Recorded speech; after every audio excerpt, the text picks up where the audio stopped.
विहीन यात्राको अन्त दुःखद हुन्छ। अघि बढ्न हाम्रो दिशा स्पष्ट हुनुपर्छ। दिशा स्पष्ट गर्न छलफल र अन्तर्क्रिया आवश्यक छ। अनि मात्रै हाम्रै र देशले पनि प्रगति गर्न सक्छ भन्ने सोचका साथ भक्तपुरका युवाहरूको एउटा समूहको स्थापना भएको छ। उहाँहरू बाँधिनु भएको छ, जसको नाम हो कम्पास।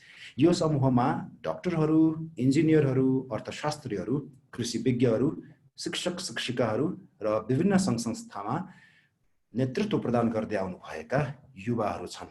कम्पासले आजभन्दा अघि 3वटा कार्यक्रम कोभिड-19सँग सम्बन्धित भएर कार्यक्रम गरिसकेको छ। आजको कार्यक्रममा पनि तपाईहरुलाई स्वागत गर्न पाउँदा खुसी लागिरहेको छ। संसार अहिले कोरोनाको चपेटामा परेको छ, तपाईहरुलाई जानकारी नै छ। विश्व स्वास्थ्य संगठन र अन्य पार्टनर सङ्घ संस्थाहरू यो रोगको विरुद्ध खोप तयार गर्न दौडिरहेका छन्। खोपले संसारभर करोडौं मानिसहरूको जीवन बचाइरहेको छ। खोपले मानिसको स्वास्थ्य बलियो र रोग प्रतिरोधात्मक बनाउन मद्दत पुर्याउँछ। सँगै यसले भाइरस र ब्याक्टेरियासँग लड्न पनि भूमिका निर्वाह गर्छ। यदि कसैको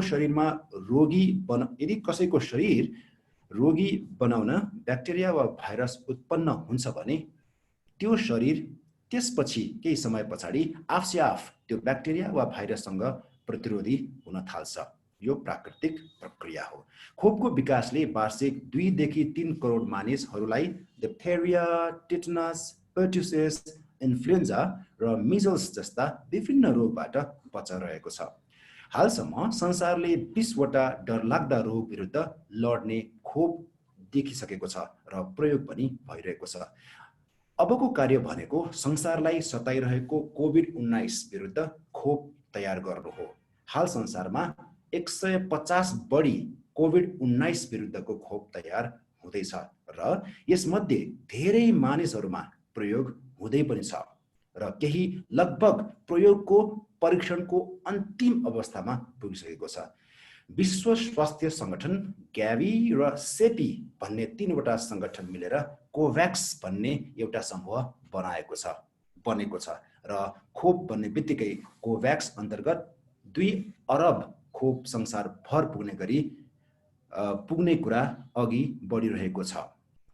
तर यो भनिरहँदा हामीसँग यक्ष प्रश्नहरू छन्, जस्तै खोप कहाँ कहाँ विकास भइरहेको छ, खोपको प्रयोग कुन अवस्था वा कुन तहमा पुगिसकेको छ, खोप विकास भएपछि कुन देशले पहिला पाउने हो वा नेपालले कहिले पाउला, खोप नेपालमा कहिले आउँछ त, खोप नेपालमा ल्याउन नेपाल सरकारले कस्तो प्रयास र तयारी गरिरहेको छ, खोप नेपालमा आउँदा कस्ता व्यक्तिहरूले बढी अथवा कस्ता व्यक्तिहरूले पाउनेछन्, कसले पहिला पाउनेछन्, खोपको पैसा कति पर्ने हो, खोप लगाएपछि फेरि कोभिड-19 लाग्छ कि लाग्दैन।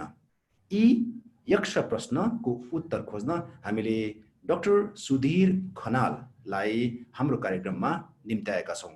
डाक्टर सुधीर खनाल विश्व स्वास्थ्य संगठनको दक्षिण एसियाका प्राविधिक अधिकारी हुनुहुन्छ। डाक्टर सुधीर खनालको बारेमा थप परिचय दिनुहुन कम्पासका मित्र डाक्टर नारायण प्रसाद कोजुलाई हार्दिक अनुरोध गर्न चाहन्छु। डाक्टर नारायण प्रसाद कोजु। नमस्कार सबैजनालाई। धेरै धेरै धन्यवाद कमल सरलाई। कार्यक्रममा उपस्थित हुनुभएका प्राध्यापक करण शाहजी, मित्रहरू, विभिन्न जिल्लाबाट सहभागी हुनुभएका साथीहरूलाई सर्वप्रथम स्वागत गर्न चाहन्छु र आजको हाम्रो प्रस्तोता एवं अतिथि डाक्टर सुधीर खनाललाई हाम्रो निमन्त्रणलाई स्वीकार गरेर आउनुभएकोमा धेरै धेरै धन्यवाद र स्वागत गर्न चाहन्छु।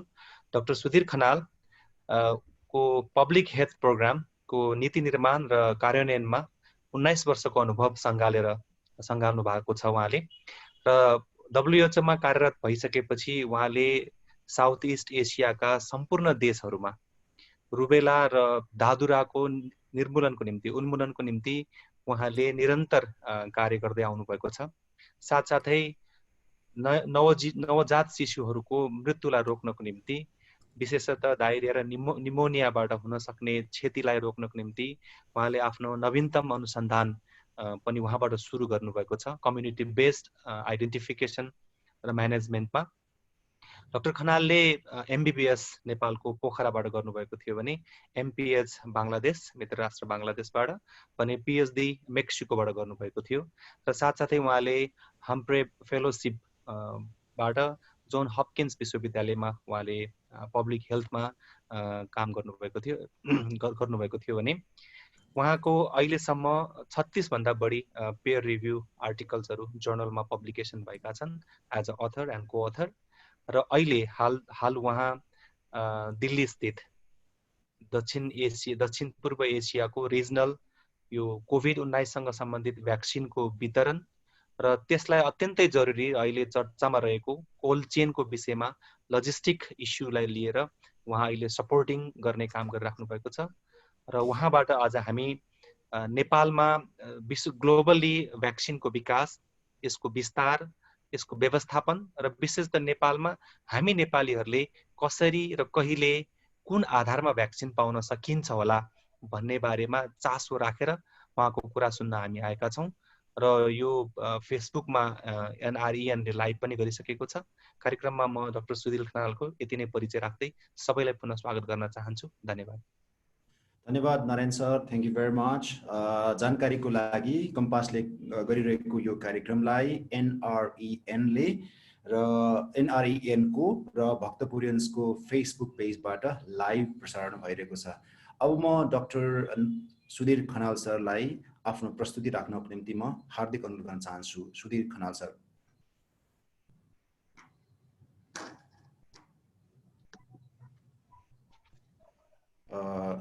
सरको माइक अनम्युट गर्नु पर्ला सर। सुधिर सर। नमस्कार। यस कार्यक्रममा उपस्थित हुनुभएका सम्पूर्ण पार्टिसिपेन्ट्सहरूलाई मेरो तर्फबाट यथोचित नमस्कार। कोही गुरुवर्ग हुनुहुन्छ, कोही मित्रहरू हुनुहुन्छ, कोही साथीभाइ हुनुहुन्छ, सबैलाई मेरो नमस्कार। र विशेष गरी कमलराज गोसाईजीलाई र नारायण कोजु सरलाई चाहिँ मलाई यहाँ निम्ता दिनुभएकोमा धेरै धेरै धन्यवाद। म चाहिँ यो विश्व स्वास्थ्य सङ्गठनको दक्षिण पूर्वी एसिया कार्यालयमा चाहिँ यो खोप सम्बन्धी नै काम गर्ने गर्दछु र मलाई चाहिँ यो कमलराज गोसाई सरले भर्खरै साह्रै राम्रो खोपको बारेमा इन्ट्रोडक्सन दिनुभयो, त्यसको लागि पनि धेरै धेरै धन्यवाद र स्टेज सेट गरिदिनु भयो। अब कोभिड भ्याक्सिन के हो भनेर, कोरोना डिजिज के हो भनेर म त्यतातिर लागिनँ, यो सबैलाई थाहा भएको कुरा भयो र विभिन्न समय हामीले कुरा पनि गरिसक्यौँ।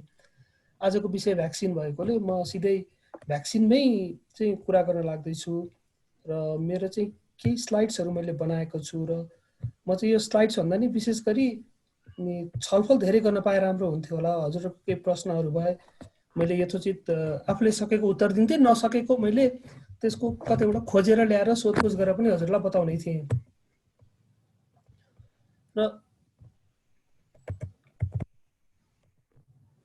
र सर्वप्रथम फेरि पनि अर्गनाइजर हाम्रो कम्पास र NREN-लाई धेरै धेरै धन्यवाद दिन चाहन्छु। म चाहिँ अहिले नेपालमा आफ्नो छुट्टीमा आउँदाखेरि पनि यस्तो अवसर दिनुभएकोमा हजुरहरूलाई धेरै धेरै धन्यवाद। मेरो WHO नेपालका साथीहरूलाई पनि मैले निमन्त्रणा गरेको थिएँ र उहाँहरूलाई यो लिङ्क पनि सेयर गरेको छु। सायद उहाँहरूले पनि जोइन गर्नुहुन्छ होला र उहाँहरूले जोइन गर्नुभएको खण्डमा उहाँहरूलाई पनि मैले चाहिँ आफ्नो 2 शब्द राख्न निम्ता दिनेछु। मेरो विषय चाहिँ भ्याक्सिन डेभलपमेन्ट डिस्ट्रिब्युसन कहिले र कसलाई भन्ने छ र अब यो खोप के हो भन्ने कुरा चाहिँ हाम्रो गोसाई सरले साह्रै राम्रोसँग बताइदिनु भयो।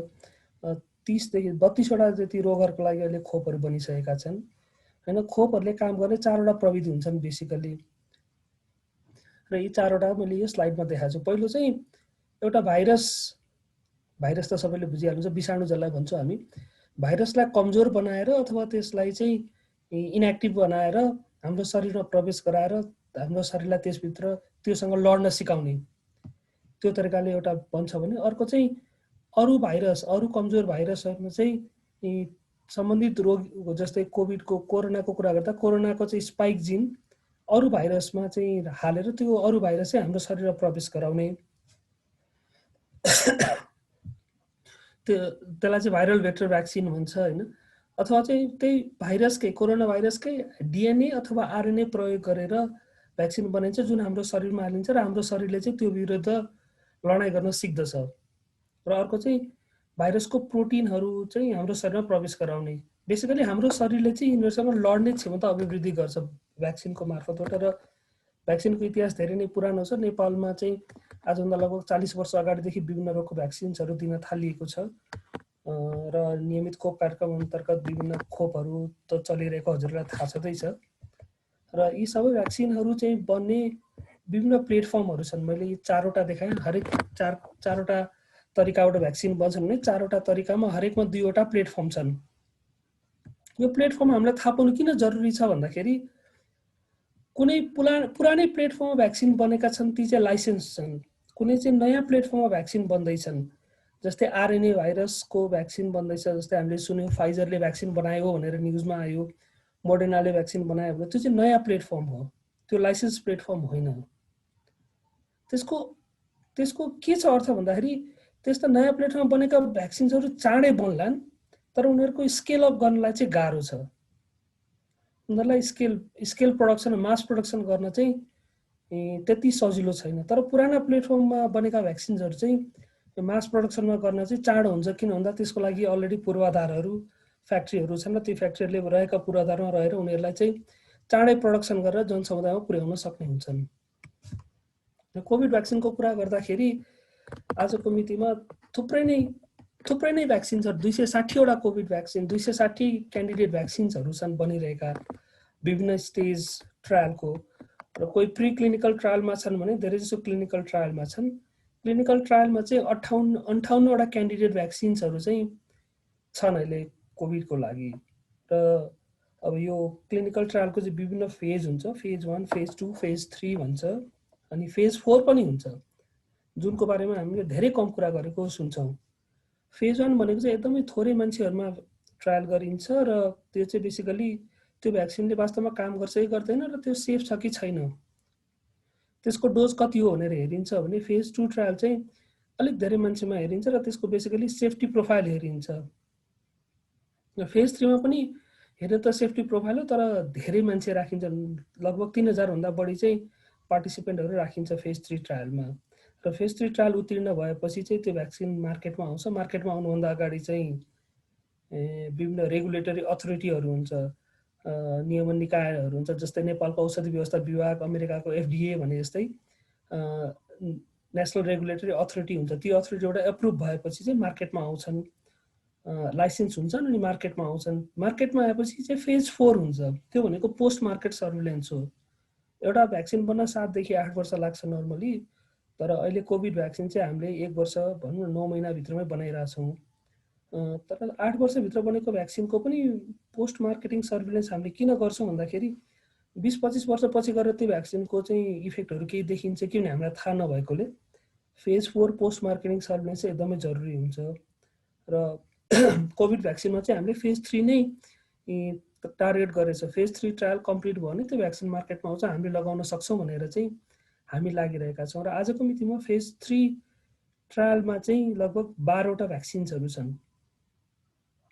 2टा भ्याक्सिन चाहिँ आरएनए प्लेटफर्ममा बनिरहेछ, जुन हामीले त्यसको प्रेस रिलिजहरू पनि देख्यौँ। फाइजर कम्पनीको र मोडर्नाको छ भने non replicating viral vector platform use गरेर 5वटा भ्याक्सिन बनिरहेछन्।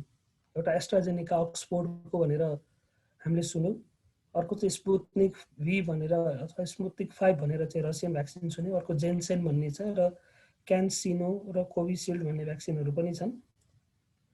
र इनएक्टिभेटेड भाइरसबाट 4वटा चाहिँ फेज 4 ट्रायलमा छन् भने एउटा प्रोटिन सब युनिट गरेर एउटा भ्याक्सिन ट्रायलमा छ। लगभग 12वटा भ्याक्सिनहरू ट्रायलमा छन्। अब म यसको धेरै डिटेलमा नगइकन के भन्न चाहन्छु भन्दाखेरि फेज 3 ट्रायलमा यी 12वटा भ्याक्सिन छन्। यी 12वटा भ्याक्सिन मध्ये हजुरहरूले दोस्रो लहरमा हेर्नुभयो भने क्यानसिनो र ग्यामिलिया भन्ने कम्पनीका भ्याक्सिन्सहरू फेज 3 ट्रायल कम्प्लिट नभइकन पनि प्रयोगमा आउन थालिसकेका छन्।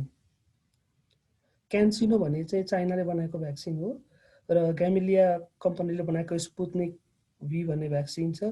ती चाहिँ अलरेडी त्यहाँको गभर्मेन्टले एप्रुभल दिइसक्यो फेज 3 ट्रायल कम्प्लिट नभइकन, र केही लक्षित वर्गहरूलाई त्यो भ्याक्सिन दिन थालिएको छ। त्यस्तै तल्लो लहरमा हजुरले देख्नु भने सिनोफार्माको 2टा भ्याक्सिन्सहरू छन्, BBIBP र इनएक्टिभेटेड भन्ने, र त्यसपछि अर्को सिनोभ्याकको कोरोना भ्याक भन्ने छ। यी 3वटा भ्याक्सिन पनि फेज 3 ट्रायलमै छन्, तर पनि ती सबै चाइनामा बनेका र चाइनिज सरकारले चाहिँ तिनीहरूलाई चाहिँ प्रयोगको अनुमति दिइसकेको छ फेज 3 ट्रायल पुरा नगरिकनै। यतिसम्म कि सिनोफार्माको 2टा भ्याक्सिन्सहरू त युएईमा चाहिँ अलरेडी युजै भइसक्यो, त्यहाँ पनि प्रयोगको लागि अप्रुभल दिइसकियो। त्यसैले फेज 3 ट्रायल कम्प्लिट भएपछि भ्याक्सिन लाइसेन्स हुन्छ, तर कहिलेकाहीँ कन्ट्रिजहरूले आफ्नो स्थिति हेरेर सेफ्टी प्रोफाइल हेरेर त्यसलाई चाहिँ अप्रुभल दिन्छन् र चाइना र रसियाले त्यही गरेका छन्। अहिले उनीहरूको भ्याक्सिन मार्केटमा आइसकेको छ र अब चाइनाले आफ्नो आर्मी पुलिसहरूलाई दिइरहेछ, रसियाले पनि आफ्नो लक्षित वर्गहरूलाई हाई रिस्क ग्रुपहरूलाई त्यो भ्याक्सिन्सहरू दिइरहेको छ। र यी 12वटा भ्याक्सिन जुन फेज 3 ट्रायलमा छन्, जसको हाम्रो अति नै प्रतीक्षा गरिरहेछौँ हामीले, यी 12वटा भ्याक्सिनको फेज 3 ट्रायल कहिले सकिन्छ भन्दाखेरि मैले यो रातोमा देखाएको छु, मोडेर्ना, फाइजर, ग्यामेलिया र अक्सफोर्ड एस्ट्राजेनेका भनेर यी 4वटा कम्पनीको इन्ट्रिम डाटाहरू आइसके। मोडेर्ना, फाइजर र स्पुत्निकको चाहिँ फेज 3 ट्रायल कम्प्लिट भइसकेको छ। के अरे यो अक्सफोर्ड, मोडेर्ना र फाइजरको फेज 3 ट्रायल कम्प्लिट भइसकेको छ। स्पुत्निक 5 चाहिँ फेज 3 ट्रायल मे 2021 मा कम्प्लिट हुनुपर्ने, तर उनीहरूले अहिले मिडवे नै आफ्नो इन्ट्रिम डाटाहरू रिलिज गरिसकेको छ। त्यस्तै अरू नोभाभ्याक्स, सेरम इन्स्टिट्युट अफ इन्डियाको एउटा भ्याक्सिन, सिनोफार्माको 2टा र सिनोभ्याकको एउटा भ्याक्सिन चाहिँ अर्को वर्ष मार्चभित्रमा आइपुग्छ हाम्रो लागि। फेज 3 ट्रायल कम्प्लिट गर्छ, उनीहरूको फेज 3 ट्रायलको डाटा आउँछ। यो किन जरुरी छ भन्दा यसले हामीलाई बताउँछ भ्याक्सिन्स कहिले आउन सक्छ भनेर। फेज 3 ट्रायल कम्प्लिट भएपछि त्यसको डाटा हेरेर त्यसपछि रेगुलेटरी अथोरिटीले चाहिँ त्यसको लाइसेन्सिङको लागि चाहिँ रिभ्यू गर्दाखेरि अर्को 1-2 महिना लाग्छ र त्यसपछि प्रोडक्सनमा जान्छ। अब प्रोडक्सनमा मास स्केलमा प्रोडक्सन गर्न सक्ने भ्याक्सिन्सहरू चाहिँ हाम्रो लागि सेरम इन्स्टिट्युट अफ इन्डियाले बनाएको भ्याक्सिन हो, अक्सफोर्ड एस्ट्राजेनेका भयो, अब रसियाको ग्यामेलिया स्पुत्निक 5 पनि भयो र चाइनाको सिनोफार्माको भ्याक्सिन्सहरू पनि मास प्रोडक्सनमा तुरुन्तै जान सक्छ। मोडर्ना र फाइजर चाहिँ त्यति चाँडो जाने सम्भावना छैन, तर उनीहरू चाहिँ रेसमा पहिलो भएका छन्। अहिले उनीहरूले चाँडै बनाएका छन् र उनीहरूले के क्लेम गरेका छन् हामी चाहिँ सन् 2021 को अन्तसम्ममा 1 बिलियन डोज भ्याक्सिन बनाउन सक्छौँ भनेर चाहिँ क्लेम गरिरहेछन् मोडर्ना र फाइजरले। र अक्सफोर्ड एस्ट्राजेनेकाले चाहिँ हामी 3 बिलियन डोज बनाउन सक्छौँ भनेर चाहिँ भनिरहेको छ। र अहिलेसम्म 4वटा जुन इन्ट्रिम डाटा रिलिज भएको छ 4वटा भ्याक्सिनको, त्यो 4वटा भ्याक्सिन हेर्दाखेरि सबभन्दा पहिलो फाइजरको आएको थियो। 9 नोभेम्बरमा उनीहरूले प्रेस रिलिज गरेको थियो र उनीहरूले के भनेको छ भन्दा उनीहरूको भ्याक्सिन चाहिँ 90% इफेक्टिभ छ भन्ने थियो पहिला, पछि आएर 95% इफेक्टिभ छ भनेको छ। त्यसको मतलब चाहिँ 95% मान्छे 100 जनालाई भ्याक्सिन लगायो भने 95 जनालाई काम गर्छ, 5 जनालाई नगर्न पनि सक्छ, 5 जना मान्छे प्रोटेक्टेड नहुन पनि सक्छन् भन्ने भयो। त्यस्तै मोडर्नाले पनि लगभग 95% इफेक्टिभनेस देखाएको छ भ्याक्सिनको। रसियन ग्यामेलिया स्पुत्निक 5 ले चाहिँ 92% इफेक्टिभ देखाएको छ भने अक्सफोर्ड एस्ट्राजेनेकाको चाहिँ 2टा ग्रुप छ। एउटा ग्रुपमा चाहिँ 2 पुरा डोज दिँदाखेरि 70% इफेक्टिभनेस देखेको छ भने अर्को ग्रुपमा चाहिँ हाफ डोज र फुल डोज गरेर 2 चोटि दिँदाखेरि 90% इफेक्टिभनेस देखाएको छ। तर यहाँ समस्या के छ भन्दाखेरि फाइजर र मोडर्नाको भ्याक्सिन्सहरू चाहिँ स्लाइडको तलमा हेर्नु भने मैले हाइलाइट पनि गरेको छु, तिनीहरूको कोल्ड चेन रिक्वायरमेन्ट चाहिँ साह्रै गाह्रो कुरा छ। फाइजरको भ्याक्सिनलाई चाहिँ -70 डिग्री सेन्टिग्रेडको कोल्ड चेन बनाउनु पर्छ र आजको मितिमा दक्षिण पूर्वी एसियाको कुनै पनि राष्ट्रमा -70 डिग्रीको कोल्ड चेन उपलब्ध छैन। मोडर्नाको भ्याक्सिन -20 डिग्री सेन्टिग्रेडमा राख्नुपर्ने हुन्छ, कोल्ड चेन मेन्टेन गरेर राख्नुपर्ने हुन्छ। त्यो -20 डिग्रीमा राख्ने क्षमता त छ। जस्तै हाम्रो नेपालको कुरा गर्ने नै हाम्रो नेपालको लगभग 3-4% जनसङ्ख्यालाई पुग्ने -20 डिग्रीको कोल्ड चेन छ, तर त्योभन्दा बढी जनतालाई चाहिँ भ्याक्सिन ल्याउनु पर्यो भने चाहिँ त्यो कोल्ड चेनले पुग्दैन। तर ग्यामेलिया र अक्सफोर्ड एस्ट्राजेनेकाको भ्याक्सिन हामीले हेऱ्यौँ भने 2 देखि 8 डिग्रीमा चाहिँ उनीहरू स्टोर गर्न सकिन्छ।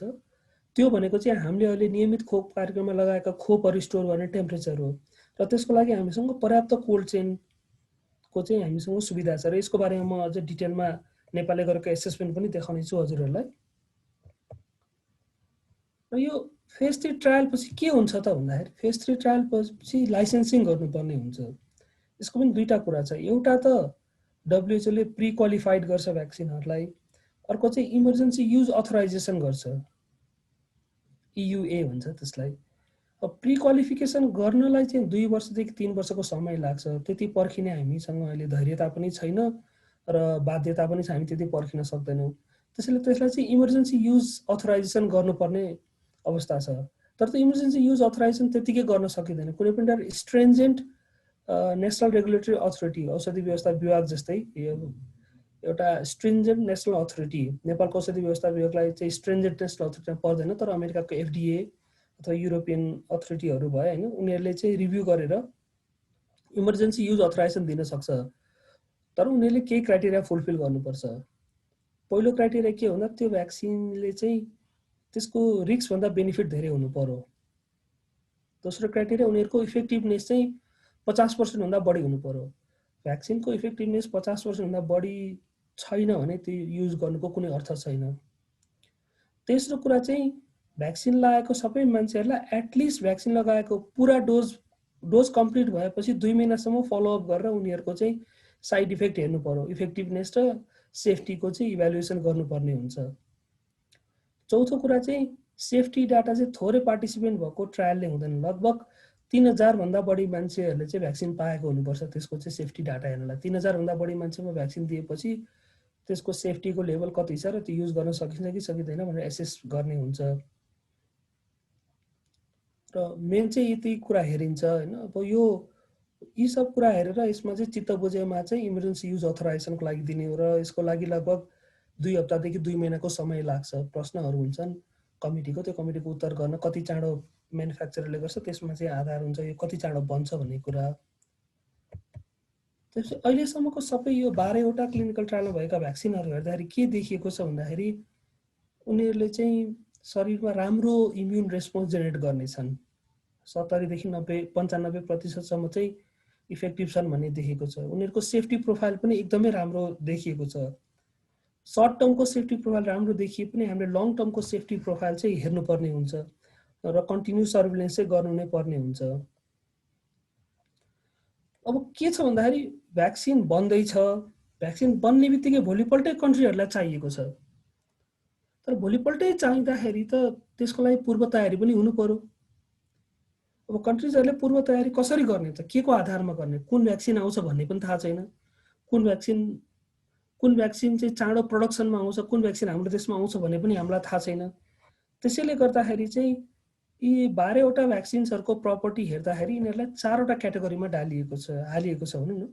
यी 4वटा क्याटेगोरीमा चाहिँ COVID A vaccine, COVID B vaccine, COVID C vaccine र कोभिड डी भ्याक्सिन भनेर प्लानिङको लागि चाहिँ 4 क्याटेगोरीमा गरिएको छ। कोभिड ए भ्याक्सिनलाई -70 डिग्रीमा राख्नुपर्छ र यसको भोल्युम चाहिँ लगभग 4.6 क्युबिक सेन्टिमिटर हुन्छ। एक डोज भ्याक्सिनको लागि चाहिँ 4.6 cubic centimetre space, cold chain space चाहिन्छ। जस्तै भ्याक्सिन बी -20 डिग्रीमा राख्नुपर्ने हुन्छ। भ्याक्सिन सी चाहिँ 2 देखि 8 डिग्रीमा राख्नुपर्छ, तर त्यसमा चाहिँ एउटा घोलक मिसाउनु पर्ने हुन्छ। भ्याक्सिन डी चाहिँ लिक्विड भ्याक्सिन हुन्छ, 2 देखि 8 डिग्रीमा मिसाउनु पर्ने हुन्छ। र यी 4वटा क्याटेगोरीमा राखेर चाहिँ प्लानिङ गरिएको छ, कन्ट्रिजहरूले प्लान गरेका छन्। र यी सबै भ्याक्सिन चाहिँ इन्ट्रामस्कुलर अथवा मांसपेशीमा दिइन्छ र लगभग यसको चाहिँ वेस्टेज लगभग 15% हुन्छ भने एजम्पसन गरेको छ। एउटा भाइलमा 10 डोज हुन्छ, कहिलेकाहीँ तान्दाखेरि अलिकति कम बेसी भएर 9 डोज होला अथवा कुनै भाइल फुट्ला, त्यसले गर्दा वेस्टेज रेट 15% भनेर राखिएको छ।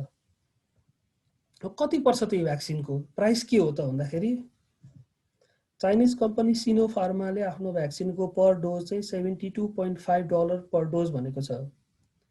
मोडेर्ना र फाइजर जुन अहिले बजारमा अब लगभग सबभन्दा चाँडो आउँछन् होला मोस्ट प्रोबेबली, मोडेर्नाको 32 देखि 37 US डलर भनेको छ भने फाइजरको चाहिँ लगभग $19.5 चाहिँ प्राइस पर्छ पर डोज। चाइनाको सिनोभ्याकको चाहिँ $30, जेन्सेनको 10, सेनोफी क्लासको GSK को 10 र अक्सफोर्ड एस्ट्राजेनेकाको $3 देखि $4 मा आउँछ भनिरहेको छ।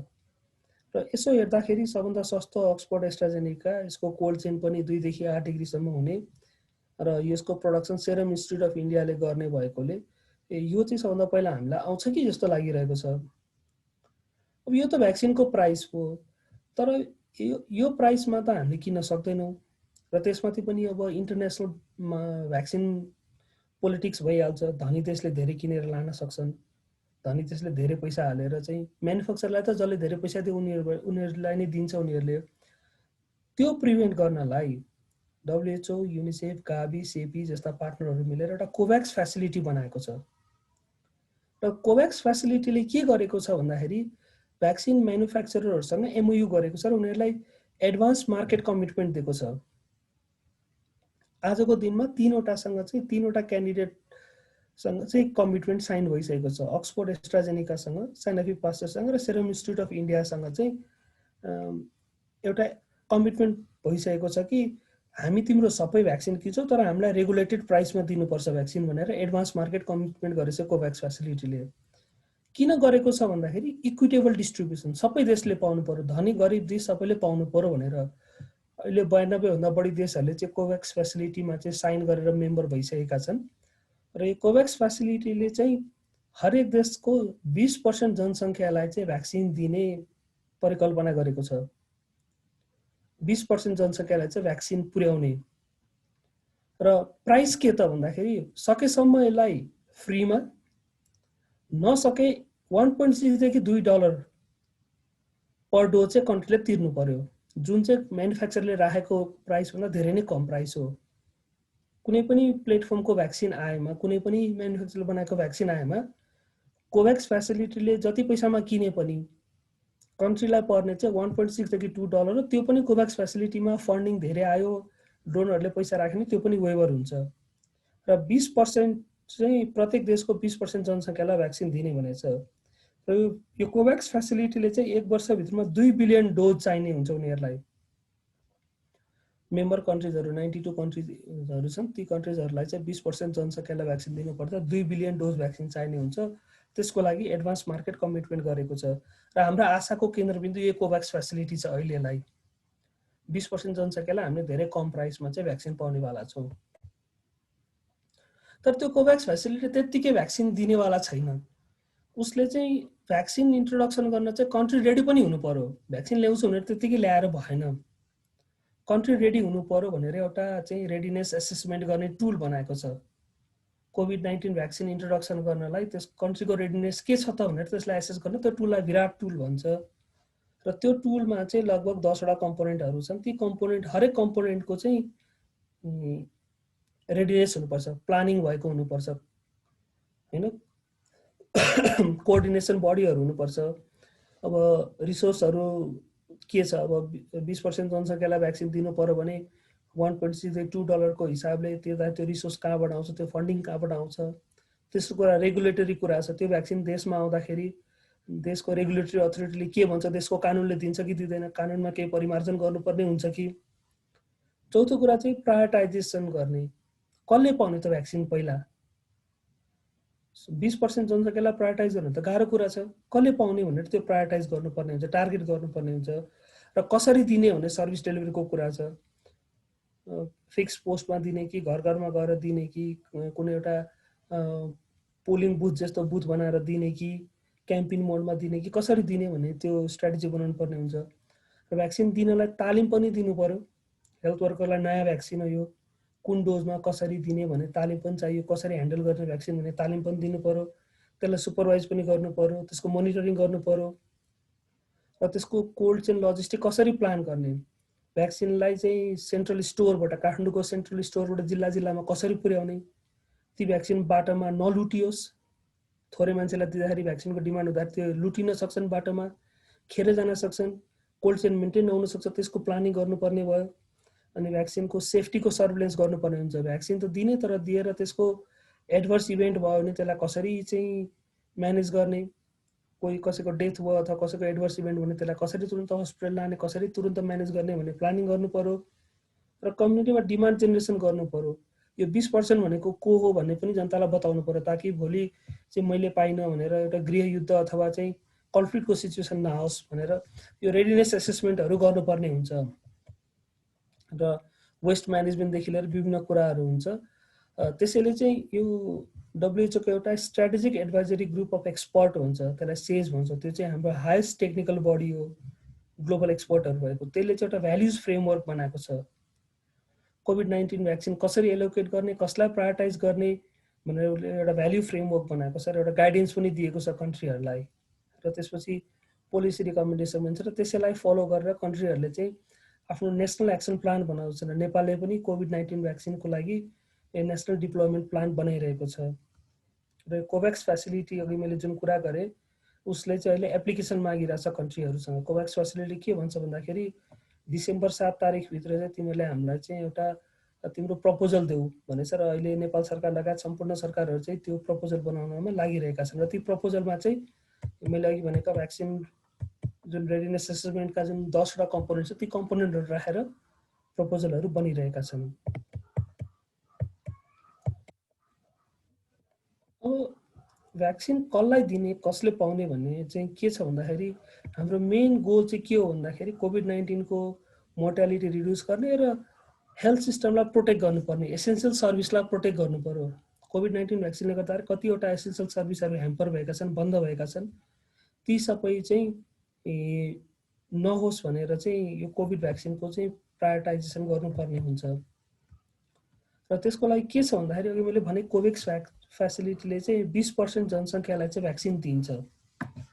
को हो त त्यो 20% भन्दा एउटा ग्लोबल गाइडेन्स छ। कन्ट्रीहरूले अलिअलि आफूलाई मोडिफाई पनि गर्न सक्छ तर एउटा जेनेरिक गाइडेन्स छ, त्यसको फ्रेमवर्कभित्र रहेर चाहिँ एलोकेसन गर्नुपर्ने हुन्छ। 20% मा 3% भनेको चाहिँ frontline workers in health and social care settings हुन्छन्, जसलाई चाहिँ भ्याक्सिन नदिँदाखेरि जो चाहिँ बिरामी भएमा चाहिँ एसेन्सियल सर्भिसहरू डिस्टर्ब हुन सक्छन्। त्यस्ता फ्रन्टलाइन वर्कर्स र सोसल केयर वर्कर्सहरूलाई चाहिँ 3% लगभग आउँदो रहेछन् कन्ट्रिजहरूमा, तिनीहरूलाई चाहिँ भ्याक्सिन पहिला प्राथमिकतामा राख्नुपर्छ भनेको छ। र दोस्रो चाहिँ हाई रिस्क एडल्ट भनेको छ। हाई रिस्क एडल्टमा बेसिकली चाहिँ ग्लोबली चाहिँ अब 60 वर्षभन्दा माथि भनेको छ तर देशहरूले आफ्नो डाटा हेरेर कसैले 50 वर्षभन्दा माथि भनेछन्, कसैले 55 वर्षभन्दा माथि भनेछन्। नेपालमा चाहिँ कोभिडबाट मृत्यु हुने दरमा चाहिँ 55% भन्दा बढी चाहिँ 55 वर्ष उमेरभन्दा बढीका मान्छेहरूको मृत्यु दर लगभग 70% रहेछ। टोटल डेथमा चाहिँ 70% को उमेर चाहिँ 55 भन्दा माथि रहेछ। त्यसैले नेपालको हाई रिस्क एडल्ट भनेको चाहिँ 55 वर्ष उमेरभन्दा माथिका हुने रहेछन्। तर यो कन्ट्रीले त्यो बाहेक कन्ट्रीले आइडेन्टिफाई गर्नुपर्ने हुन्छ को हुन् त भनेर। यी 20% मा सुरुको 3% को पर्छ र बाँकीको 17% मा चाहिँ हाई रिस्क एडल्टमा को पर्छ भनेर चाहिँ कन्ट्रीले डिसाइड गर्नुपर्ने हुन्छ। ग्लोबल गाइडेन्स चाहिँ frontline workers in health setting अथवा सोसल केयर सेटिङलाई चाहिँ 3% मा राख्नुपर्छ र हाई रिस्क एडल्टलाई 17% मा राख्नुपर्ने हुन्छ। र ग्लोबल गाइडेन्स चाहिँ के छ भन्दाखेरि यदि भ्याक्सिन प्रशस्त उपलब्ध भएमा, संसारभरि भ्याक्सिन प्रशस्त उपलब्ध भएमा कन्ट्रिजहरूले आफ्नो देशको 50% जनसङ्ख्यासम्मलाई भ्याक्सिन दिन सक्नेछन् भनेछ। र 50% जनसङ्ख्यालाई कसरी भ्याक्सिन दिने भन्दा 3 स्टेजमा भनेछ। स्टेज 1, स्टेज 2 र स्टेज 3 भनेको छ। स्टेज 1 मा चाहिँ 10% जनसङ्ख्या छ जसमा फेरि त्यो 3% चाहिँ हेल्थ वर्कर्स भए जुन अघि मैले कुरा गरेँ, 7% चाहिँ हाई रिस्क ओल्डर एडल्ट भए र बाँकी 10% जुन 17% 3 र 17% कुरा गरेको थिएँ मैले, त्यो 3 र 17%लाई चाहिँ यहाँ 3, 7 र 10 भनेर चाहिँ डिभाइड गरिएको छ। 3% स्टेज 1A भयो, 7% स्टेज 1B भयो भने बाँकी 10% स्टेज 2 मा भयो। अब 10% अब चाहिँ स्टेज 2 मा को पर्छ भन्दाखेरि ओल्डर एडल्ट जो हाई रिस्कमा छन् र अनि स्टेज 3 मा चाहिँ यदि 20 वर्षभन्दा बढी भ्याक्सिन भएमा चाहिँ टिचर्स, स्कुल स्टाफ, प्रेग्नेन्ट वुमनहरू हैन, अनि त्यसपछि अरू इम्प्लोयमेन्ट ग्रुपहरूलाई दिने भनेर भन्छ। यस्तो चाहिँ ग्लोबल गाइडेन्स छ। तर अब कोभ्याक्स फेसिलिटी 20% मात्रै भ्याक्सिन दिने हुँदा धेरै कन्ट्रीहरूले 20% को लागि मात्रै प्लान गरेका छन्। नेपालले के गरेको छ त? यो स्लाइड चाहिँ मैले यो एउटा नेपाल सरकारमा भएको प्रेजेन्टेसनबाट लिएको छु। नेपाल सरकारले चाहिँ दुईटा हाई लेभल कमिटी बनाएको छ। एउटा हाई लेभल कमिटीमा चाहिँ स्वास्थ्य सचिव, अर्थ सचिव र गृह सचिवको चाहिँ एउटा कमिटी बनाएको छ। उहाँहरू चाहिँ रिसोर्स मोबिलाइजेसन, लिगल क्लियरेन्समा चाहिँ लागिरहनु छ र भर्खरै क्याबिनेटले निर्णय पनि गरेछ भ्याक्सिनलाई चाहिँ इमर्जेन्सी भ्याक्सिन इम्पोर्टको लागि चाहिँ लिगल क्लियरेन्स पनि दिएको छ क्याबिनेट निर्णयबाट। र रिसोर्स मोबिलाइजेसनमा लाग्नुभएको छ उहाँहरू। रिसोर्स मोबिलाइजेसनमा किन लाग्नु भएको छ भन्दा नेपालले चाहिँ आफ्नो जनसङ्ख्याको 72% लाई भ्याक्सिन दिने चाहिँ प्लान गरेको छ। 72% अफ पपुलेसनलाई अर्को 2 वर्षभित्रमा कोभिड-19 भ्याक्सिन दिने एकदम एग्रेसिभ प्लान बनाएको छ। र त्यो प्लानको लागि नेपाल सरकारलाई धेरै पैसा लाग्छ। सरसर्ती हिसाब गर्दाखेरि लगभग 70 देखि 74 अरबसम्म चाहिँ पर्न जाने हुन्छ। यदि 72% पपुलेसनलाई भ्याक्सिन दिनु पर्यो भने 74 अरब लाग्ने हुन्छ। त्यो कसरी पैसा ल्याउने भनेर त्यसको रिसोर्स मोबिलाइजेसनमा चाहिँ यो सचिवज्यूहरूको चाहिँ कमिटी बनेको छ। अर्को कमिटी चाहिँ एउटा COVID-19 vaccine advisory group of expert COVAX x भन्ने छ। त्यो एक्सपर्ट ग्रुपले चाहिँ WHO, युनिसेफ र पार्टनर वर्ल्ड ब्याङ्क, एडिबीसँग मिलेर चाहिँ भ्याक्सिन डिप्लोयमेन्ट प्लान बनाएको छ। भ्याक्सिन कसरी ल्याउने, कहाँ पुर्याउने, के गर्ने भन्ने जुन अघि मैले विराट टुलको कुरा गरेको थिएँ, 10 वटा कम्पोनेन्ट भएका, त्यो 10 वटा कम्पोनेन्ट राखेर एउटा डिप्लोयमेन्ट प्लान बनाइरहेछ। त्यसै अब मिनिस्ट्री अफ हेल्थले चाहिँ एउटा रिसोर्स मोबिलाइजेसन प्लान पनि फाइनलाइज गरेको छ। त्यसमा चाहिँ के छ भन्दाखेरि 20% पपुलेसनलाई चाहिँ जुन कोभ्याक्स फेसिलिटीबाट आउँछ त्यसको लागि चाहिँ लगभग 6 अरब रुपियाँ लाग्ने रहेछ। यदि हामीले पैसा तिर्नु पर्यो भने, तिर्नु परेन भने त्यो पनि मिना भयो। बाँकीको 52%लाई चाहिँ लगभग 48 अरब रुपियाँ लाग्ने रहेछ। त्यो 48 अरब रुपियाँ कसरी ल्याउने भनेर चाहिँ एउटा रिसोर्स मोबिलाइजेसन प्लान बनाइएको छ। केही प्रतिशत गभर्मेन्टले बिहोर गर्ने, केही पर्सेन्ट चाहिँ पार्टनर्सहरूसँग माग्ने भनेर डिप्लोमेटिक नोटहरू पनि नेपाल सरकारले पठाइसकेको छ विभिन्न एम्बेसीहरूमा सहयोगको लागि अपिल गर्दै, बाइलेटरल मल्टिलेटरल एजेन्सिजहरूमा, डोनरहरूमा पठाइसकेको छ।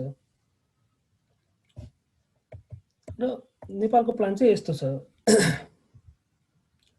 पहिलो फेजमा हेल्थ एन्ड सोसल सेक्टरलाई चाहिँ 3% पपुलेसनलाई दिने, 3% भनेको लगभग 9 लाख जनसङ्ख्या भयो होइन। दोस्रो लटमा चाहिँ 55 वर्षभन्दा माथिका मान्छे, all elderly more than 55 years र 40 देखि 54 वर्षसम्मका कोमोर्बिड कन्डिसन भएका भन्नाले अरू रोग पनि भएका, अरू जटिल समस्याहरू पनि भएका मान्छेहरूलाई चाहिँ त्यो 17% समेट्ने, त्यो भनेको लगभग 51 लाख जनसङ्ख्या हुँदो रहेछ। त्यसपछि स्टेज 3A चाहिँ 40 देखि 54 उमेरका बाँकी सबैलाई दिने, जुन 9.5% अफ द पपुलेसन हुँदो रहेछ नेपालको। र स्टेज 3B चाहिँ बाँकी रहेका 15 वर्षदेखि 39 वर्षसम्मका सबैलाई दिने, त्यो चाहिँ 42% हुँदो रहेछ। यी सबै गरेर लगभग 72% जनसङ्ख्यालाई चाहिँ नेपाल सरकारले चाहिँ भ्याक्सिन दिने प्लान गरेको छ। त्यसको लागि रिसोर्स चाहियो, कोल्ड चेनको स्पेस चाहियो। रिसोर्स मोबिलाइजेसनको मैले कुरा भर्खरै सुनाएँ, लगभग 74 अरब रुपियाँ लाग्ने रहेछ र त्यसको लागि होमवर्कहरू भइरहेका छन्। नेपाल सरकारले विभिन्न निकायहरूमा डिप्लोमेटिक नोटहरू पठाइसकेको छ। तर कोल्ड चेनको अवस्था के छ त? त्यो भ्याक्सिन त राख्नु पर्यो, त्यति जनसङ्ख्यालाई दिन्छु भनेर भएन। त्यो भ्याक्सिन राख्न के छ त भन्दाखेरि, यदि हामीले 2 देखि 8 डिग्रीमा स्टोर गर्ने भ्याक्सिन पायौँ भने, 2 देखि 8 डिग्रीमा स्टोर गर्ने भ्याक्सिन हामीले पायौँ भने 3% जनसङ्ख्याको लागि अहिलेको कोल्ड स्टोर चाहिँ इनफ हुन्छ। लगभग 20% जुन सुरुको जनसङ्ख्या हुन्छ, कोभ्याक्स फेसिलिटी पाउने 20% भ्याक्सिन राख्न चाहिँ हामीसँग चाहिँ स्टोरेज इनफ हुने रहेछ। तर बाँकी जुन यो 42% जनसङ्ख्या, 52% भनौँ, तिनीहरूको लागि राख्न चाहिँ लगभग 121 क्युबिक मिटर कोल्ड चेनको चाहिँ ग्याप हुने रहेछ। त्यो एक्स्ट्रा बनाउनु पर्ने हुने रहेछ हामीले चाहिँ, यदि हामीले 2 देखि 8 डिग्रीको भ्याक्सिन लियो भने। तर 20%सम्म जनसङ्ख्याको लागि भ्याक्सिन ल्याउनलाई कोल्ड स्टोर हामीसँग इनफ रहेछ, कोल्ड चेन इनफ रहेछ। तर यदि -20 डिग्रीको भ्याक्सिन आयो भने के हुन्छ त भन्दाखेरि, हामीले 3% जनसङ्ख्यालाई दिन त मिलाउन सकौँला, त्योभन्दा बढीको लागि भ्याक्सिन ल्याएर स्टोर गर्ने ठाउँ हुँदैन। 20% जनसङ्ख्यालाई ल्याएर यो -20 डिग्रीको भ्याक्सिन ल्यायो भने हामीले चाहिँ त्यसलाई स्टोर गर्न सक्दैनौँ। र -70 डिग्रीको लागि त हामीसँग छँदै नै छैन, सिस्टमलाई नै ओभरअल गर्नुपर्छ। त्यसको लागि 6 महिनादेखि 2 वर्ष मिनिमम टाइम लाग्छ। यो हामीले चाहिँ -70 को भ्याक्सिन ल्याउने प्लान गर्यो भने कोल्ड चेन इस्टाब्लिस गर्ने हामीलाई 6 महिनादेखि 1 वर्षको समय लाग्छ मिनिमम। त्यसबाहेक हामीले फेरि त्यो अनुसारको प्राविधिकहरू तयार पनि गर्नुपर्ने हुन्छ। त्यसैले आजको मितिमा हेर्दाखेरि थर्ड फेज ट्रायल कम्प्लिट गरेका भ्याक्सिन्सहरू चाँडै आएमा पनि अबको 6 महिनादेखि 1 वर्षभित्रमा आइपुग्छन् र ती म्यानुफ्याक्चर भएर 3% 20% जनसङ्ख्याले त 1 वर्षभित्र पाउलान्। तर हामी धेरैजना यस कार्यक्रममा पाल्नुभएका धेरैजनाहरू चाहिँ 20% भन्दा फरक ग्रुपमा पर्नुहुन्छ। हामीले कहिले पाउँछौँ भन्ने चाहिँ त्यो ठेगान छैन। 6 महिनामा त हामी पाउँदैनौँ, 1 वर्षमा पनि धेरै कम चान्सेस छ। 2 वर्ष 3 वर्ष लाग्न सक्ला सबैजनाले भ्याक्सिन पाउनलाई। त्यसैले चाहिँ म के भन्छु भन्दाखेरि, कोभिड-19 भ्याक्सिन चाहिँ अरू केही चिजको रिप्लेसमेन्ट हुने, जुन हामी अहिले नन फार्मालोजिकल इन्टरभेन्सनको कुरा गर्छौँ, सामाजिक दूरी कायम गर्ने, मास्क लगाउने, ह्यान्ड सेनिटाइजेसनको, त्यसको रिप्लेसमेन्ट चाहिँ कोभिड-19को भ्याक्सिन होइन। भ्याक्सिन आउला तर यी सबै कुरा चाहिँ हामीले कन्टिन्यू नै गरिराख्नु पर्ने हुन्छ भन्दै म आफ्नो केही शब्द यहीँ टुङ्ग्याउँछु र म केही प्रश्नहरूको पनि अपेक्षा गर्छु हजुरबाट। धेरै धेरै धन्यवाद। धन्यवाद डाक्टर साहब, एकदम महत्त्वपूर्ण सारगर्भित प्रेजेन्टेसनको लागि एकदमै महत्त्वपूर्ण क्वेसन जुन अहिले हामीले खोजिरहेका छौँ। हामीले खोजिरहेका प्रश्नहरू धेरै थिए। ती प्रश्नहरू लगभग सबै प्रश्नहरूको जवाब चाहिँ हामीले पाएका छौँ। जस्तै कि चाहिँ खोप कहाँ कहाँ कुन कुन देशमा कस्तो कस्तो खालको खोपहरू चाहिँ विकास भइरहेको छ, त्यसका फरक फरक नामहरू के हुन्, खोपको प्रयोग कुन अवस्थामा पुगिसकेको छ, सेकेन्ड ट्रायल, थर्ड ट्रायल, अनि कति जनसङ्ख्यामा ट्रायलहरू भएका छन्, परीक्षणहरू भएका छन्, त्यसको बारेमा पनि तपाईँले त्यो प्रश्नको चाहिँ जवाफ दिनुभएको छ। जस्तै खोप विकास भएपछि चाहिँ हाम्रो जस्तो देश नेपालका जनताले कति प्रतिशत जनताले पाउन सक्ने सम्भावना हुन्छ, एकैचोटि 3%ले पाउने हो कि 6 महिनामा हामी जस्ता जनसङ्ख्याले पाउने हो कि कहिलेसम्म पाउन सकिन्छ, पाउन सक्छौँ भन्ने बारेमा पनि तपाईँले जानकारी दिनुभयो। त्यस्तै नेपालमा खोप ल्याउनको निम्ति सरकारले कस्तो खालको तयारी गरिरहेको छ भन्ने बारेमा पनि तपाईँले प्रकाश पार्नुभयो। र त्यस्तै कति पैसा पर्ला, $2 माथि पर्ने सङ्केत तपाईँले देख्नु भएको छ। त्यस्तै धेरै महँगा भ्याक्सिनहरू पनि, खोपहरू पनि भएको तपाईँको प्रस्तुतिमा आएको छ। खोप लागिसकेपछि COVID-19 लाग्ला कि नलाग्ला भन्ने बारेमा सायद त्यो प्रश्न अहिले बाँकी नै छ। यी र यस्तै प्रश्नहरू तपाईसँग केही प्रश्नहरू छन् भनेदेखि यो कार्यक्रममा उपस्थित भइरहनु भएका, सहभागी भइरहनु भएका महानुभावहरूमा कुनै प्रश्नहरू छन् भनेदेखि कृपया तपाईँले राख्न सक्नुहुन्छ। फेरि पनि म डाक्टर साहबलाई धेरै धेरै धन्यवाद व्यक्त गर्न चाहन्छु। यसै क्रममा Nepal research and education network र भुवनेश्वरी माध्यमिक विद्यालयलाई आभार व्यक्त गर्न चाहन्छु, किनभने उहाँहरूको साथ र सहयोगका साथ हामी आजको कार्यक्रम आयोजना गर्न सफल भइरहेका छौँ। हामीलाई प्राध्यापक करण शाह सरले दुईटा प्रश्न सोध्नु भएको छ। नेपालको खोपको एक्सपायरी डेट पक्कै पनि हुन्छ, एक्सपायरी डेट कम भयो भने समस्या उत्पन्न होला। र अर्को प्रश्न, भ्याक्सिनको साइड इफेक्ट के होला? यी दुईटा प्रश्नहरू सायद मैले प्रोफेसर शाहको जुन क्वेसन छ त्यो क्वेसनलाई बुझ्न सकिनँ। सम्भवतः उहाँले यो भन्न खोज्नु भएको होला। खोपको एक्सपायरी डेट हुन्छ, एक्सपायरी डेट कम भयो भने कोल्ड चेन हुँदाहुँदै पनि सुरक्षा गर्न अलिकति गाह्रो हुन्छ होला। यसलाई कसरी एड्रेस गर्ने र सँगसँगै भ्याक्सिनको साइड इफेक्ट पनि होला, ती कस्ता खालका साइड इफेक्ट होला? यस्तै खालको क्वेसनहरू यदि तपाईँहरूसँग छन् भनेदेखि चाहिँ कृपया तपाईँहरूले राख्न सक्नुहुन्छ। अहिलेको लागि भने यो दुईटा क्वेसनको बारेमा जवाफ दिनको निम्ति म डाक्टर खनाललाई अनुरोध गर्न चाहन्छु। Doctor Khanal. Thank you very much. यो साह्रै नै सान्दर्भिक प्रश्न छ। यो कोल्ड चेनको यो भ्याक्सिनको एक्सपायरी डेट के छ त भन्दाखेरि अहिलेसम्म हामी कहाँ आएका भ्याक्सिन्सहरूको नर्मली सेल्फ लाइफ चाहिँ 16 हप्ता हुन्छ, 16 महिना हुन्छ, 16 देखि 18 महिना हुन्छ र त्यतिसम्म राख्न सकिन्छ। यो कोभिड भ्याक्सिनको एक्सपायरी डेट कति हो त भनेर अहिलेसम्म कुनै पनि म्यानुफ्याक्चरर रिलिज गरेको छैन। र उनीहरूले के भनेछ भन्दाखेरि यसको एक्सपायरी डेट हामीले भाइलमा लेख्दैनौँ, यसको QR कोड राख्छौँ र चाहिँ गभर्मेन्टहरूले चाहिँ त्यो QR कोडलाई चाहिँ स्क्यान गरेर वेबसाइटमा गएर त्यसको एक्सपायरी डेट हेर्नुपर्नेछ, ब्याच वाइज भनेको छ। र त्यसैले तर हाम्रो एक्सपेक्टेसन के भन्दा एटलिस्ट चाहिँ 12 देखि 16 महिनाको एक्सपायरी डेट भएको चाहिँ कम्तीमा भएको हामीलाई चाहिँ भ्याक्सिन चाहिन्छ। र नेपाल सरकारको एउटा पोलिसी के छ भन्दा 16 महिनाभन्दा कम एक्सपायरी सेल्फ लाइफ भएको भ्याक्सिन नेपाल सरकारले लिँदैन पनि, त्यो पनि एउटा पोलिसी छ। र हामीले चाहिँ एक्सपेक्ट गरेछौँ लगभग 16 महिनाभन्दा बढीकै एक्सपायरी डेटको भएको भ्याक्सिन आउँछ भनेर। तर अर्को साइड इफेक्टको कुरा गर्दाखेरि भ्याक्सिनको हामीले साइड इफेक्ट भन्दा नि एडभर्स इभेन्ट भन्छौँ। भ्याक्सिन लगाएपछि एडभर्स इभेन्ट हुन्छ, एडभर्स इभेन्ट फलोइङ इम्युनाइजेसन भन्छौँ हामीले। र त्यो एडभर्स इभेन्ट चाहिँ कस्तो हुन्छ भन्दा कहिलेकाहीँ त्यो एडभर्स इभेन्ट चाहिँ कोइन्सिडेन्टल हुन्छ। भ्याक्सिन लगायो, त्यो मान्छे गएर साइकल चढ्यो, लडेर टाउको फुट्यो। अब त्यो भ्याक्सिन लगाएर टाउको फुट्यो भन्ने कि अब के भन्ने, त्यो कोइन्सिडेन्टल भयो एउटा एडभर्स इभेन्ट। अर्को हुन्छ प्रोग्राम एरर। भ्याक्सिन लगाउँदाखेरि लगाउने मान्छेले सही तरिकाले भ्याक्सिन नलगाइदिँदा हुने चाहिँ असरलाई चाहिँ हामी भन्छौँ प्रोग्रामेटिक एररले गर्दा भएको एडभर्स इभेन्ट। र हामीले सुनेका पनि छ विगतमा पनि भ्याक्सिन लगाएपछि चाहिँ यो एप्सिस बन्ने, घाउ आउने, पाक्ने हैन त्यस्ता एडभर्स इभेन्टहरू चाहिँ प्रोग्रामेटिक एररले गर्दा हुन्छन् र कहिलेकाहीँ चाहिँ टक्सिक सिन्ड्रोमहरू हुन्छ। भ्याक्सिन चाहिँ प्रयोग गर्दाखेरि प्रपर इन्फेक्सन प्रिभेन्सन मेजर्सहरू नलिँदाखेरि चाहिँ टक्सिक सक सिन्ड्रोमहरू जस्ता भएका पनि हामीले देखेका छौँ। तेस्रो हुन्छ भ्याक्सिनको इन्डिजिनस प्रपर्टीले गर्दा हुने साइड इफेक्ट अथवा एडभर्स इभेन्टहरू। त्यो इन्डिजिनस प्रपर्टीले गर्दा हुने एडभर्स इभेन्टहरू चाहिँ सर्ट टर्ममा केही खासै केही देखिएको छैन। प्रत्येक 10 जनालाई चाहिँ सुई लाउँदा 1 जनालाई ज्वरो आउँछ भने जुन चाहिँ सबै भ्याक्सिनलाई लागु हुन्छ। अरू अहिलेका नियमित खोप कार्यक्रममा चलेका भ्याक्सिनभन्दा थप साइड एडभर्स इभेन्टहरू भ्याक्सिनको प्रपर्टीले गर्दा केही पनि देखिएको छैन। र हामीले बेलामा सुनेका पनि छौँ भ्याक्सिनको ट्रायल रोकियो रे एडभर्स इभेन्ट भयो भनेर। त्यो ट्रायल किन रोकियो भन्दाखेरि त्यो इभेन्ट चाहिँ भ्याक्सिनको इन्डिजिनस प्रपर्टीले गर्दा भएको कि प्रोग्राम एरर हो कि कोइन्सिडेन्टल हो कि इन्जेक्सन फियर हो, त्यो चाहिँ एनालाइसिस गर्नलाई रोकिएको र त्यो एनालाइसिस गर्दाखेरि भ्याक्सिनले गर्दा होइन भनेपछि फेरि त्यसलाई सुचारू गरिएको छ। र अर्को चाहिँ भ्याक्सिनको एडभर्स इभेन्ट के हुन्छ भन्दाखेरि मास इभेन्ट हुन्छ। एकजनालाई सुई लाए, विशेष गरी फिमेलहरूमा त्यो देखिन्छ। लाइनमा बसेको हुन्छ, पहिलो मान्छेलाई सुई लगाएपछि ऊ चिच्याउँछ, त्यसपछि बाँकी सबै पछाडिका फेन्ट भएर लड्छन्।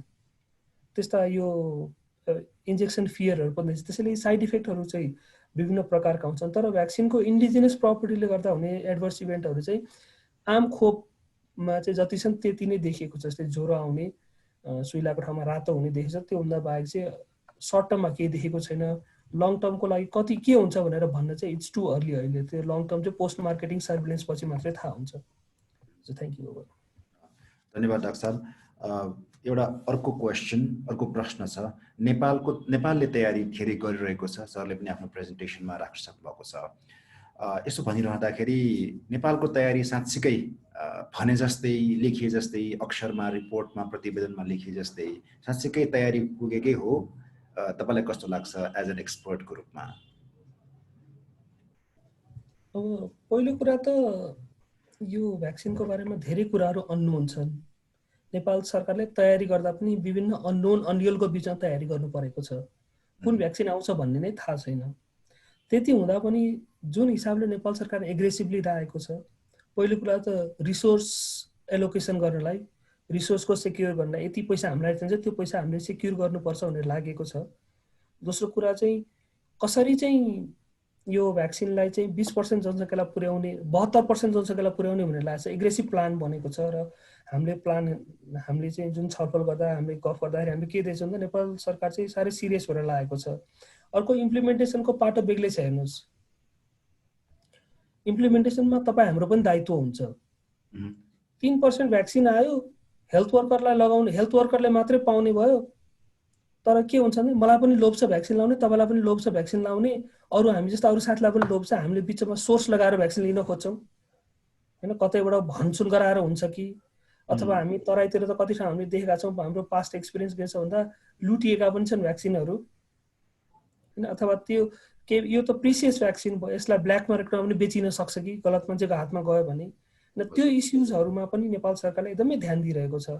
मलाई के लाग्छ भन्दाखेरि म चाहिँ साह्रै खुसी छु नेपाल सरकारको अहिलेको प्लान देख्दा। चाहिँ म 11-11वटा देशमा चाहिँ म सपोर्ट गर्छु, 11वटा देशलाई। तीमध्ये नेपाल सरकारको प्लान हेर्दाखेरि नेपाल सरकार has a very good plan भन्नुपर्छ आजको मितिमा। त्यसको एक्जिक्युसन के हुन्छ हामीले हेर्न चाहिँ छ। तर प्लान र जुन हिसाबले हरेक एस्पेक्टलाई सोचेर प्लान बनाएछ, त्यो हेर्दा चाहिँ 20%लाई चाहिँ मैले कुनै प्रब्लम देख्दिनँ। त्योभन्दा बढीलाई चाहिँ समस्या होला कि थाहा छैन के हुन्छ। तर जो प्लान चाहिँ राम्रो भन्छु आजको मितिमा मैले नेपाल सरकारको। हजुर, धन्यवाद डाक्टर साहब। एउटा अर्को प्रश्न आएको छ। यो प्रश्नको उत्तर डाक्टर साहबले दिनुभएको जस्तो पनि लाग्छ। यदि होइन भनेदेखि कृपया जवाफ दिनुहोला। विराट टुलमा, भ्याक्सिन रेडिनेस असेसमेन्ट टुलमा भ्याक्सिनको साइड इफेक्टलाई एड्रेस गर्नको निम्ति केही व्यवस्था छ वा छैन भनेर सजना खागीले थाइल्यान्डबाट सोध्नु भएको छ। धन्यवाद। यो चाहिँ एउटा मेजर कम्पोनेन्ट हो। हामीले चाहिँ साइड इफेक्ट भन्नेलाई एडभर्स इभेन्ट भन्छौँ। मैले भने एडभर्स इभेन्ट 4 प्रकार हुन्छ। त्यसलाई कसरी एड्रेस गर्ने भने चाहिँ एउटा हरेक विराट टुलमा त यो एउटा मेजर कम्पोनेन्ट हो र यसको लागि हामीले चाहिँ हेल्थ वर्करलाई ट्रेनिङ पनि दिनुपर्छ भनिरहेका छौँ। र हरेक कन्ट्रीहरूले चाहिँ, नेपाल लगायत सबै कन्ट्रीहरूले चाहिँ आफ्नो प्लानमा चाहिँ एडभर्स इभेन्टलाई एड्रेस गरेका छन् र विराट टुलको एउटा मेजर कम्पोनेन्ट हो यो चाहिँ। Thank you. धन्यवाद डाक्टर साहब। हामीलाई धेरै साथीहरूले तपाईँको प्रेजेन्टेसन निकै राम्रो भयो, हामीले धेरै कुराहरू जान्यौँ भन्ने खालका रेस्पोन्सहरू आएका छन्। हामीलाई खुसी लागिरहेको छ। थ्याङ्क यू भेरी मच जसले आज कार्यक्रम पार्टिसिपेट भइरहनु भएको छ। म फेरि पनि कसैसँग यी क्वेसनहरू केही क्वेसनहरू छन् भनेदेखि प्रश्नहरू छन् भनेदेखि कृपया टाइप गर्नुहोला। हामीसँग अब 1-2 मिनट मात्रै बाँकी छ। कसैसँग केही क्वेसन छन् भनेदेखि कृपया सोध्न सक्नुहुन्छ। नभए हामी आजको बसाइलाई यही बिट मार्नु पर्ने हुन्छ। हामीले कार्यक्रम एउटा चाहिँ राम्रो प्रश्न आएको छ, म त्यो चाहिँ रेस्पोन्ड गरौँ कि जस्तो लाग्यो मलाई। हजुर, भर्खरै आएछ। ओके, प्रश्न के छ भन्दाखेरि यो कोभिड भइसकेको मान्छेले भ्याक्सिन लाउनु पर्छ कि पर्दैन भन्ने प्रश्न छ कि कोभिड-19 इन्फेक्सन भइसकेको मान्छेले भ्याक्सिन लाउने कि नलाउने भन्ने एउटा प्रश्न छ हैन। त्यसमा चाहिँ के छ भन्दाखेरि कोभिड-19 भइसकेको मान्छे को होइन भनेर हामीसँग स्क्रिनिङ गर्ने यो अब मास क्याम्पेनमा स्क्रिनिङ गर्न सक्ने क्षमता हुँदैन र कोभिड इन्फेक्सन भइसकेर उसको इम्युनिटी डेभलप भयो कि भएन भने पनि हामीसँग ग्यारेन्टी नभएकोले इरेस्पेक्टिभ अफ चाहिँ कोभिड इन्फेक्सन हामीले चाहिँ त्यो मान्छे यदि प्रायोरिटी ग्रुपमा परेको छ भने उसलाई हामीले भ्याक्सिन दिन्छौँ।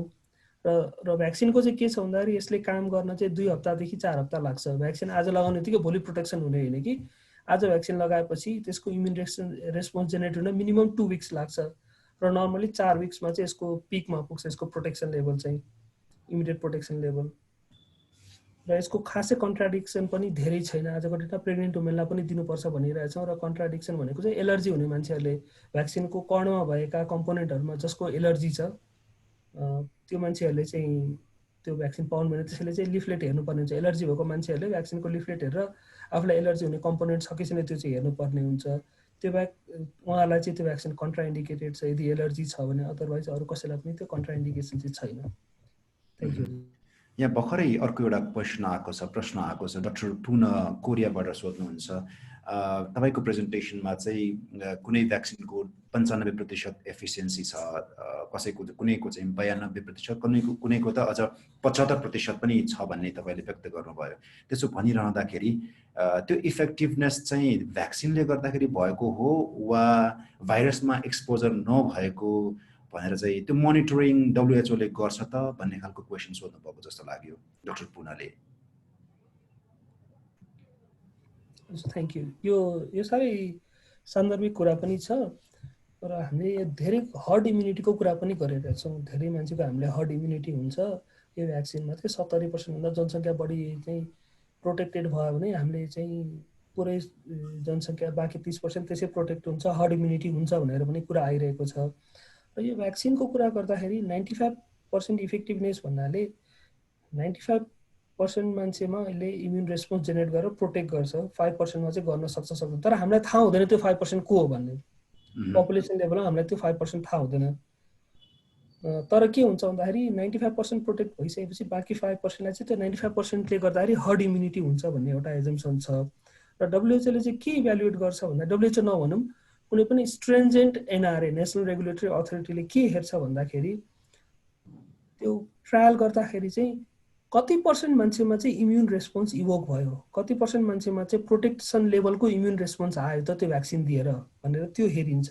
र त्यो इम्युन रेस्पोन्सको प्रोटेक्सनको आधारमा चाहिँ भ्याक्सिन इफिकेसी भनिन्छ र रियल टाइममा चाहिँ हामीले भ्याक्सिन इफेक्टिभनेस भन्छौँ। भ्याक्सिन इफिकेसी एउटा कुरा भयो जुन चाहिँ हामीले ट्रायलमा हेर्छौँ भने भ्याक्सिन इफेक्टिभनेस चाहिँ हामीले रियल लाइफमा हेर्छौँ।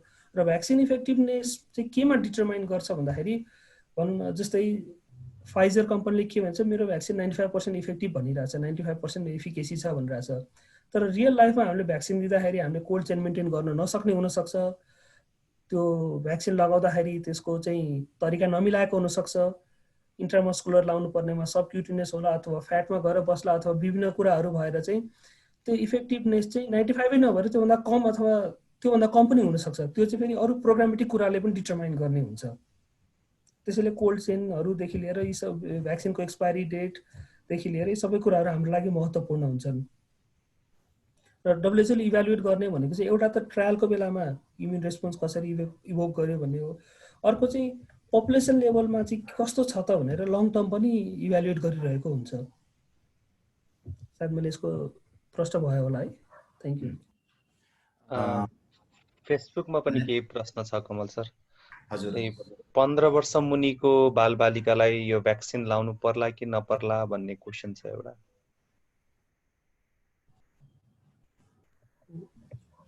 आजको मितिमा चाहिँ 15 वर्षभन्दा मुनिको बालबालिका चाहिँ हाई रिस्क ग्रुपमा पर्दैनन् भनेको छ। अब आइडियल त सबै पपुलेसनले भ्याक्सिन लाउनु पर्दा राम्रो हो, तर रिसोर्स कन्स्ट्रेन भ्याक्सिनको एभाइलेबिलिटीको कुरा गर्दाखेरि हामीले चाहिँ प्रायोरिटाइज गरिरहेछौँ र प्रायोरिटाइज गर्दाखेरि चाहिँ 15 वर्षभन्दा मुनिका बालबालिका चाहिँ लोएस्ट प्रायोरिटीमा पर्ने भयो। नलाउने भन्ने होइन कि प्रायोरिटाइज गर्दाखेरि थोरै भ्याक्सिन पाउँदाखेरि कसलाई दिने भनेर प्रायोरिटाइज गर्दाखेरि चाहिँ 15 वर्ष मुनिका बालबालिका चाहिँ लोएस्ट प्रायोरिटीमा परेका छन्। हजुर डाक्टर साहब धन्यवाद। म अन्तिम हामी कार्यक्रमको अन्तमा आइपुगेका छौँ। अन्तिम क्वेसन राख्छु, त्यसपछि हामी कार्यक्रमलाई बिट मार्नेछौँ। अब तपाईँको प्रेजेन्टेसनमा राखिसक्नु भएको छ कि हाम्रो देशमा भ्याक्सिन आउनको निम्ति 6 महिनादेखि लिएर 3 वर्ष 4 वर्ष पनि लाग्न सक्छ भन्ने खालको तपाईँले व्यक्त गरिसक्नु भएको छ। यो कन्टेक्स्टमा, यो पर्सपेक्टिभमा भनिरहँदाखेरि तपाईँको विचारमा नेपाली जनता, यो चाहिँ ब्रोड पर्सपेक्टिभ, यो चाहिँ ब्रोड विचार राख्न सक्नुहुन्छ, नेपाली जनता आशावादी हुने वा निराश हुने अथवा कस्तो खालको सोच चाहिँ नेपाली जनताले राख्नुपर्छ होला? Thank you Kamal sir. यो चाहिँ यस्तो प्रश्न भयो भनौँ न। यो के छ भन्दाखेरि हामीले चाहिँ vaccine is not an answer भन्ने बुझ्नु पर्यो। Vaccine is not the ultimate answer to कोभिड-19 पेन्डेमिक भन्ने कुरा हामीले बुझ्नु पर्यो। भ्याक्सिन हामीले सेलेक्टेड ग्रुपलाई मात्रै दिन सक्छौँ, भ्याक्सिन तुरुन्तै एभाइलेबल हुँदैन भन्ने हामीले बुझिरहेका छौँ होइन। ती सेलेक्टेड ग्रुपलाई दिने बित्तिकै यसको ट्रान्समिसन कम हुन्छ भनेर हामीले भनिरहेको छैनौँ।